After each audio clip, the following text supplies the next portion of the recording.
তো আমরা এখন এই লাইনের পরে এখান থেকে শুরু করতে চাচ্ছি। কি করেছি, এই যে 2 আছে এখানে আছে, limiting value h tends to 0 আছে, cos x প্লাস h/2 এটাও আছে, কিন্তু এখানে 1 আছে। তার মানে এই এতটুকুর মান আমি 1 লিখেছি। কি জন্য লিখলাম? এই সূত্রটা আমরা মুখস্থ করেছি। সূত্র হচ্ছে limiting value x tends to 0 sin x by x সমান সমান 1। এটা মানে যদি 1 হয় তাহলে এইটা মানেও 1 লিখাই যাইতে পারে, কারণ এখানে h টেন্ডস টু 0 আর হচ্ছে h/2 এখানে আছে, নিচেও h/2 আছে।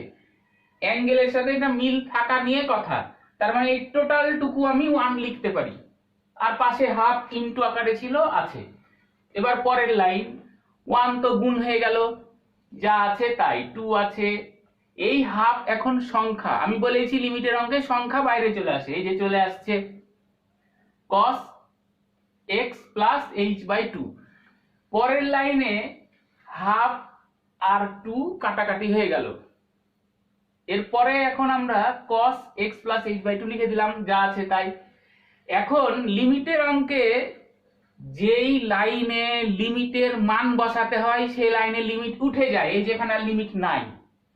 তার মানে আমি এখানে এখন লিমিটের মান বসাবো। লিমিটের মান হচ্ছে h টেন্ডস টু 0, মানে যেখানে যেখানে h আছে সেখানে সেখানে h এর মান 0 বসাবো।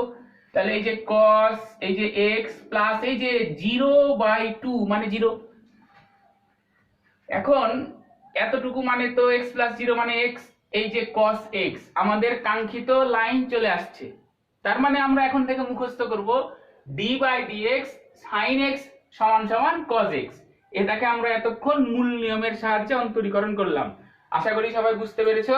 এরপরে আমরা আরো কিছু প্রবলেম সলভ করার চেষ্টা করব, সেই জন্য তোমরা আমাদের সাথেই থাকো। ধন্যবাদ।